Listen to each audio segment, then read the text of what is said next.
during the Second World War. And now she will continue her discussion in reference to those dictators. Why don't you pick up where we left off the last time, Alana? Now, if you're just tuning in, we on the first two segments we talked about my background in education. I'm Alana McLaughlin, 6th grader at John Early Museum Magnet Middle School. And in the second segment, we talked about Adolf Hitler, the Nazi Party, and how he basically was the cause of World War II. Now, in the third segment, I told you that I'd talk about Joseph Stalin and Mussolini. Now, let's start with Stalin. He was, when you rank these three men, basically, Mussolini would be like kind of the man in the middle. Like he wasn't, well, not Mussolini, but Stalin. I mean, he wasn't like the worst dictator, and they'd never be the best. But I mean, but like in these three, like rating them about how bad they were, Adolf Hitler would be at the bottom, then it'd be Stalin, then it'd be Mussolini, because Mussolini basically caused the most trouble. Now Stalin, he's basically the same as Adolf Hitler, but in a different form, had a different mindset, and so many other things wrong with him. Now, Joseph Stalin actually grew up a fighter. Like in his, when he was a teenager, he had a history of being reckless, and he used to bully children, and even in church, he'd make children cry. He'd pinch them just for the fun of it. And he actually got kicked out of the school for stabbing somebody.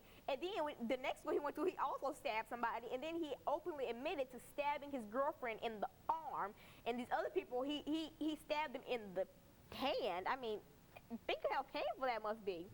And then he openly admitted that he stabbed his girlfriend in the arm. So he grew up a violent youth and then grew up to be an even more violent person.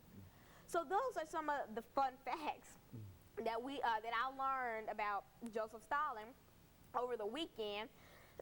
And now let's get into the real stuff. Now we talk. So what's when you talk about European dictators? If you're also just tuning in, a dictator is basically like a ruler, a person that controls everything, the government, the police, the court. He controls everything, and then dictator also took away something from citizens, 3 things from citizens: the 13th, 14th, and 15th Amendment, the right to vote, the right to be free, and the right to be a citizen. They had no rights. It's basically like how African Americans were in segregation, but much, much, much, much, much worse. Because, I mean, when African Americans, they were beaten to death, and I mean, the Caucasian community didn't really care. I mean, because that's what they thought should happen to us. But back in Joseph Stalin's time, I mean, it was so much worse. They put them in concentration camps. They torture them, behead them, kill them, shoot them, slaughter them. They do so much to these people, all because of what? Because they were Jewish? They didn't do anything to you, but because they're Jewish and you don't think they deserve to be on this earth, they don't get to live. I mean, who are you to say that somebody doesn't get to live or does get to live? I mean, what? And so, yeah, it's kind of a comparison. Like, blacks and segregation is almost how Jewish people were to the Holocaust and World War II, and all these dictators taking away their 13th, 14th, and 15th Amendments. And now Mussolini. This man was a bad, bad, bad person. I mean, and he was a dictator, and he was just like Adolf Hitler and Stalin, but everything that they did, multiply that, he killed tens of millions of people. And I mean, that's what they all did, but why? What did they do to you? Did they steal something from you? No. Did they shoot your wife or your children? Oh, by the way, Mussolini had 7 children. Fun fact about him. But anyway, did they shoot one of your children? No. Did they try to steal one of your children? No. What did they do to you for you to kill tens of millions of your own people? You're supposed to be the guardian of these people, but you are just some evil being that decides you're going to kill them because they're not like you, and because they don't want to follow you. And so I don't believe that's right. I don't think that's right at all. That's horrible.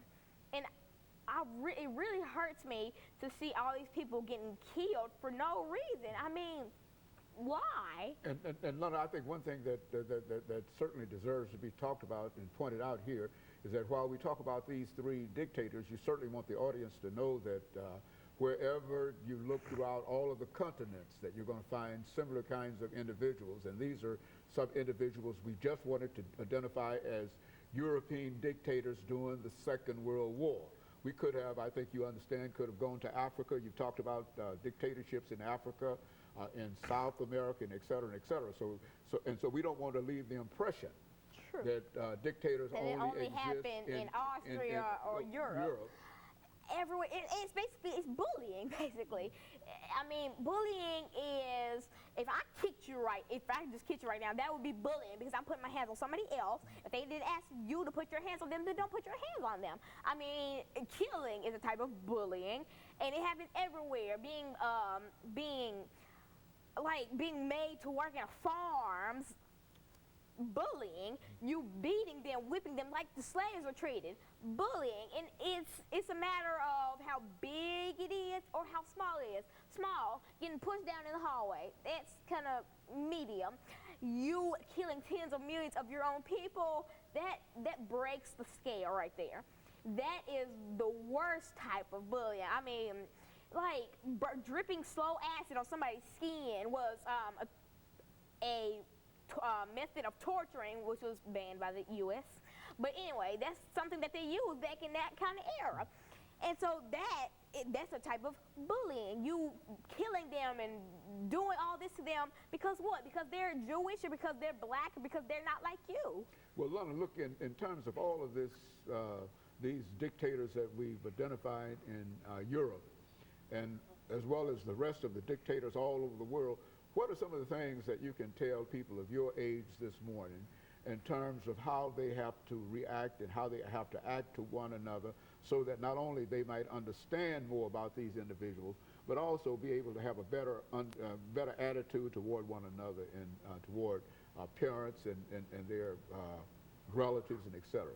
Every school you go to, I mean, you can't just say this school doesn't have bullying. I mean, you may not know it, but every school has bullying. Every class has bullying. I mean, I want to say to children my age, I mean, if you see it, then tell somebody. I mean, because I know I've heard children say, like, if I saw bullying and I told children, they were like, oh, you was snitch. I mean, that's not even the right definition of snitch. Snitch is telling fake stuff about another person just to try to intimidate them. That's not being a snitch or being a tattletale or whatever. That is being truthful. That's being a good-hearted person. So that's why I want to tell children my age, because they're being influenced by all this music and all these people that tell them, oh, don't be a snitch. Snitches get stitches or whatever. That meaning snitches get cut for telling or whatever. I mean, I doubt that, and if you do, then you will die knowing that you did something good and that you helped somebody and that you potentially stopped that was something that can turn into a bad situation. And so that's what I want to tell children my age. I mean, don't think you're going to be a snitch, you're going to be attacked because you tell somebody something.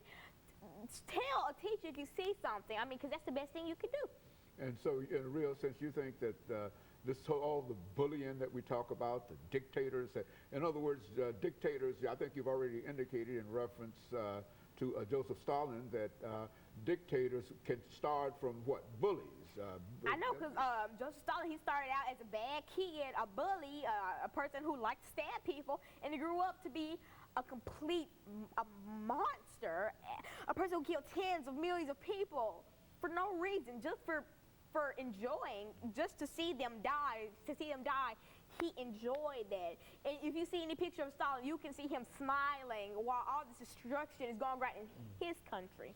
Well, one of the great things I think that we also didn't indicate is that there were also, during this Second World War, individuals who were leaders of the democracy, the democratic. And I think while you mentioned all of these evil individuals, you forgot to mention the fact that Franklin Delano Roosevelt tried to save these people. He tried as hard as he could to save many people, and that's a hero right there. That's a person who wanted to save people instead of kill people. So he's the exact opposite of all these other people. He was a good-hearted person, and I just want to give a thanks to Franklin D. Roosevelt for trying his hardest to save people. Very good. And of course, Lana, let me thank you for coming by and giving us that information. And let me encourage our audience to tune in again next week for another informative edition of Comments. Thank you and good morning.